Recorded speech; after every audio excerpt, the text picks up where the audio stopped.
Hi guys, my name's Beth and I'm a British girl who lived in Shanghai, China for 5 years. So yeah, I'm an ex-China expat. And oh, I added an extra X there. I'm an ex-China expat, there we go. And yeah, I'm making these videos to raise awareness of China and yeah, just for anybody who might be interested in teaching in China or just to share knowledge on China, because I know China's a really kind of hidden part of the world. Like before going to China personally, I didn't know anything except like obviously about Beijing being the capital city, and there being a lot of people, that was my stereotype, and yeah, just not much information at all. So yeah, I just want to share my experience. So first I want to start off with a quote that I've recently heard from a podcast. I thought it was really nice, so I wanted to share with you guys. So the quote is, "I don't mind what happens." So this quote is talking about, it's basically your reactions to things that make you feel the way you do. So for example, if it's raining today, it's not the fact that it's raining, it's your reaction to it. This is just a small example, but I think this is really useful and it's definitely something I'm guilty of. Like for example, I'll be like, oh, it's cloudy today, and I would kind of be affected by that and be like in a bit of a bad mood all day. That it's your reactions to things that make you feel the way you do.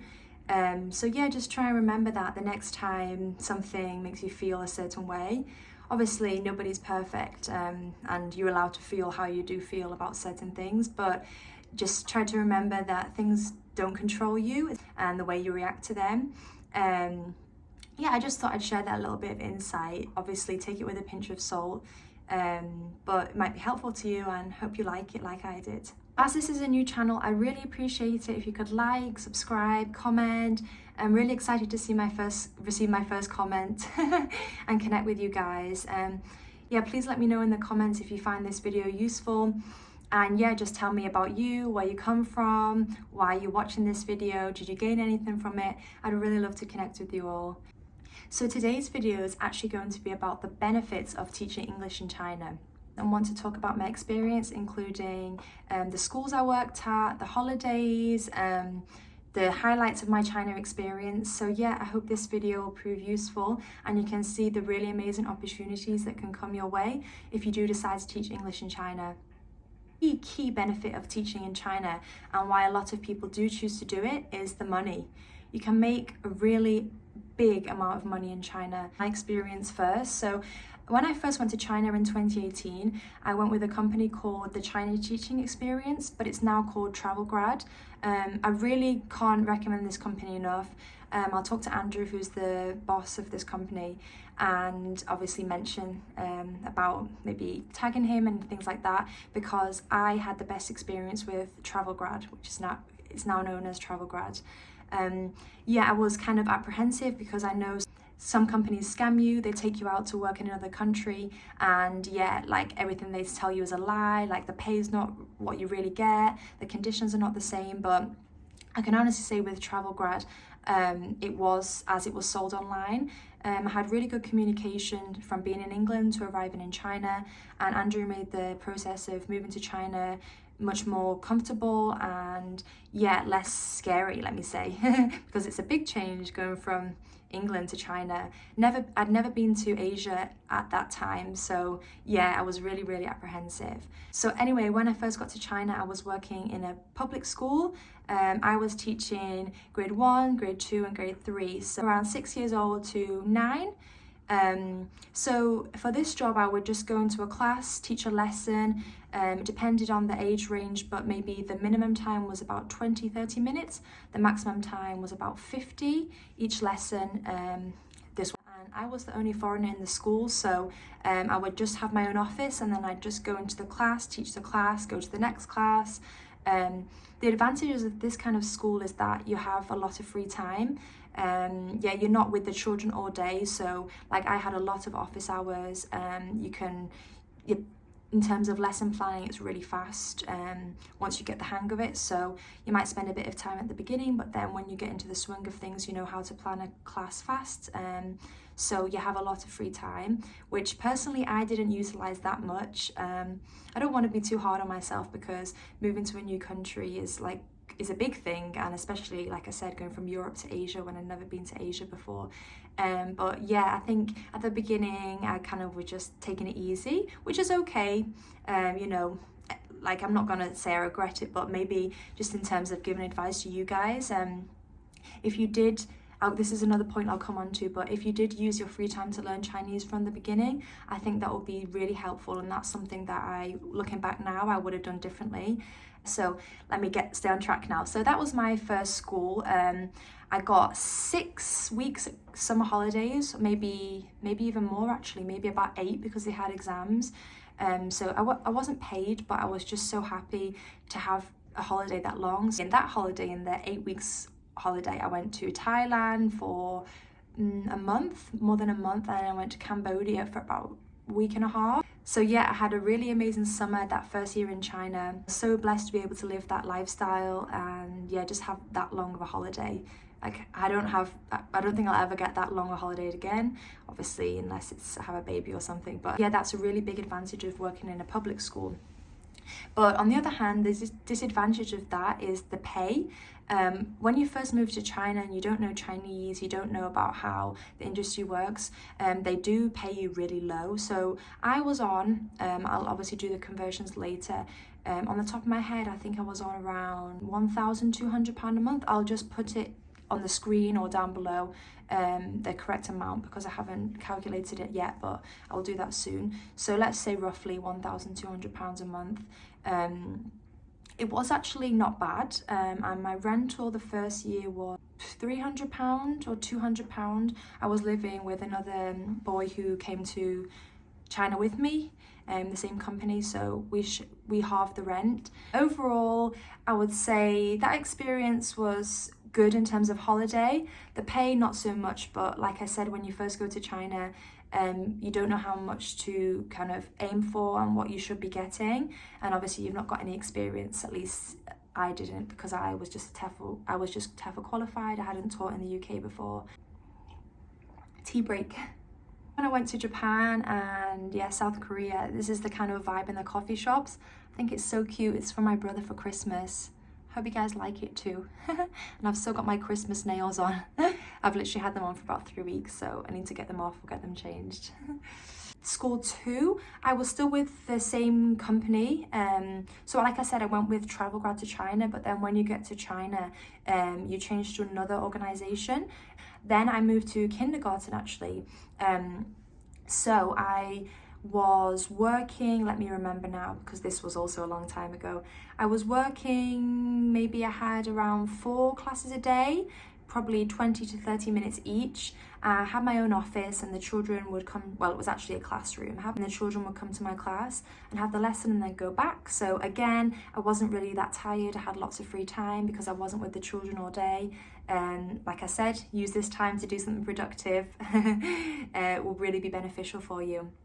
So it's kind of a similar story to the first school in terms of holiday, maybe a bit less because kindergartens actually have much shorter holidays than primary schools in China, because I guess parents are working and yeah, they have a lot of summer activities. What I want to say about the first 2 schools is that the advantage is that you get a lot of free time and it's quite peaceful because you're in your own space, and then the children either come to you or you go to their classrooms.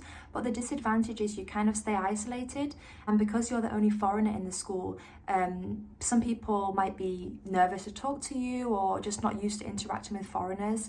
And if you can't speak Chinese as well, it's quite isolating. So that's why I was mentioning about if I was to go back. At this point, by the second school, I could probably get by with basic conversation. But yeah, if I would have tried my best from the start, I would have probably felt less isolated. But yeah, it depends what you want. Again, like, some people like a quiet life and like to be in their own space. But I guess looking back now on my experience in China, I really liked when I was talking with Chinese teachers and yeah, in the whole Chinese kind of vibe, with instead of just me being in my own little bubble. So next I'll talk about the third school, and this was a bilingual kindergarten. So at this point I'd left the teaching organisation that I just mentioned, which gave me the previous 2 jobs. So the advantage of this is I got higher pay. Something to tell you about working in China is you have to negotiate your salary, and coming from the UK and kind of being very polite and not used to confrontation, let me say, I was really like kind of daunted by this prospect. And it was actually my boyfriend, who's Chinese, he taught me like how to bargain, and he just made me feel more comfortable. So the third school, I still didn't know how to bargain, so they asked me, silly, but they asked me my previous school's salary, and I just told them honestly, and then they obviously gave me a little bit of an increase, but sell yourself, let me say. And about this school, I was the homeroom teacher, so I had a class of children and I would be with the children all day. So the pros of this is that you're more integrated into the school and you're less of an outsider. You get to communicate with the teachers more and you're definitely more included. And the pay is better definitely than public schools in my experience. Obviously, if you want more information about like the curriculums I taught or the teaching hours, anything about teaching, I'll be happy to answer those questions. I don't want to talk too much, but I just thought because this is the benefits about teaching in China and I'm now talking about my pay, it would just be good to briefly talk about the schools I worked in and the different pay, because obviously each school has a different rate of pay. And then I'll go on to my final school, which I was at for 2 years, but I did leave just after the pandemic, so I was home for about 4 months, so it was actually more like a year and a half. But this was my favorite school in China. It was a kindergarten. This is my favorite kindergarten in China. I just say because there was smaller class sizes. I think I had about 16 children by the time I was coming to return to England. I personally like classes of like 16 much more than 30 kids. I mean, I'm sure that's a given, but there's more time to get to know each child. And personally, my favorite kindergarten grade to teach was K1, because they're about 3 to 4 years old, so they know the rules a little bit from the previous year. And they can begin to talk to you, and they're just super cute. Obviously all children are cute, but as they start to get older towards the end of kindergarten, they're kind of rebelling a bit. They want to go to primary school, they need that different environment. So personally I loved K1. And also in kindergartens in China, some schools start with pre-K, K1, K2 and K3. So there's 4 levels in the kindergarten, but I think some people call them toddler, pre-K, K1 and K2, which was like my 3rd school in China. So it just varies a little bit. And the disadvantage about my most recent school is the holidays. I had, let me try to remember now, 2 weeks for summer, 1 week for Christmas, 3, and then about a week of other holidays. So actually, when I say that, it's probably similar to what people in the UK get, about a month, isn't it? But I guess as a teacher, you kind of feel you want more, let's be honest. You just feel tired. You've given so much to the children during the school term, so I really love traveling so much, so I'm always looking for longer holidays to go and explore. I don't want to talk too much about the schools because I've just talked for a long time, but I hope this part has been helpful for anybody that's thinking about which school to choose, which kind of school, like salary, anything related to those things. So I hope that would have been helpful. In terms of the first point, after me telling you all about the different schools, you really can make a lot of money in China, and I think that's such a big advantage of working in China. You can get around, obviously I'm not going to talk about exact figures, but I know you can get around £40,000 a year just by being TEFL qualified. Obviously that comes with your experience. When you first got to China, I'm sure it will be much less. And also if you have a PGCE or teaching qualification, I'm not sure the names of them in other countries, but personally in UK it's PGCE. You can get much more. You can really get a lot of money in China, so that's something to bear in mind. I know a lot of foreigners go there to save money, and they can have a house deposit in a few years, etc. So obviously I think it's important to go there for other reasons, but personally, I just went to China for an adventure. I'm not going to lie. I'm not going to say I was obsessed with the culture before I went or anything, and all those things are great. But you can go for your own reason. You don't need to go, because you love China so much. You can just go for a new adventure, and I'm sure as you stay, you will start to like China. I hope so anyway. Because living in China is really fun, diverse, and I'll talk about those in the next few points. But personally, I've been back in the UK for 6 months, and I feel like I'm really worrying about money. Obviously, we've got the cost of living crisis at the moment. I feel like things back in England are so expensive. Oh, it's heartbreaking after living in China, because I could go to restaurants whenever I wanted. I could go for a massage, I could go on trips, I could basically do anything I wanted without limits, because my pay was so good and the cost of living is so cheap. So now I've come back here, I just feel like, oh, everything's so expensive. Even if I just want to go to a small event, like there was a fireworks display I went to with my family. I think it was about £10 or £20 for a ticket, and it was so small, and everything's expensive in the UK. I feel like they charge you for everything. A small walk or something, obviously there are walks that are free, but you know what I mean, a small activity, not like something huge, grand and fancy, is about £20 for a ticket. So yeah, that's something to bear in mind. You can definitely get a lot more value for money living in China or other Asian countries, so that's a really good point to bear in mind. And you can definitely live a luxurious lifestyle compared to what you used to, due to everything just being so affordable and a good salary. So point number 2 about why you should go and teach English in China is you're going to experience a completely amazing, vast new culture. And China is a huge country with so many different dialects, customs, traditions. I don't think you can ever be bored in China, because there's always so much to see, explore. Just so much variety in terms of food, things to see, landscapes.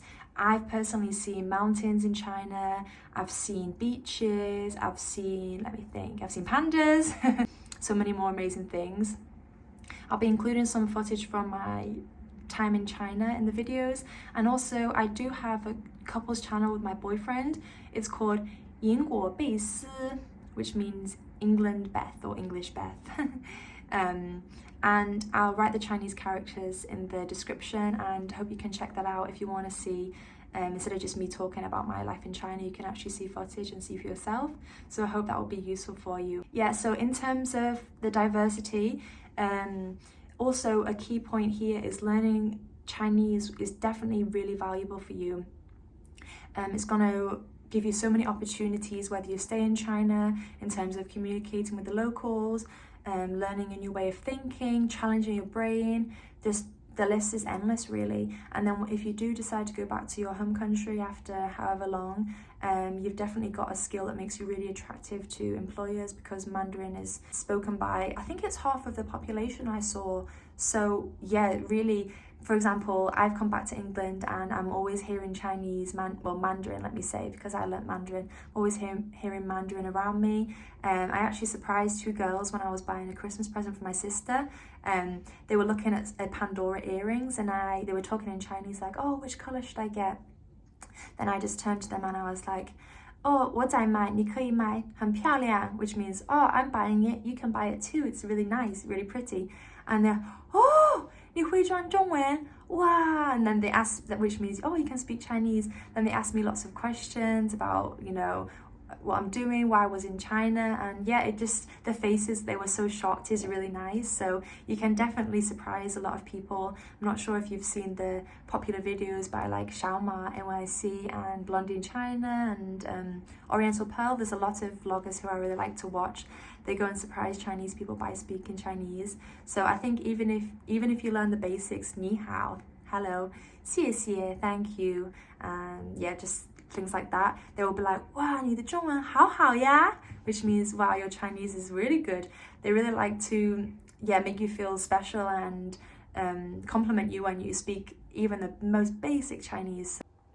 So the third key point about why you should go and teach English in China is the close proximity to so many amazing countries in Southeast Asia, which from England would be a long way away, and very expensive in terms of flights, but from China they were really affordable.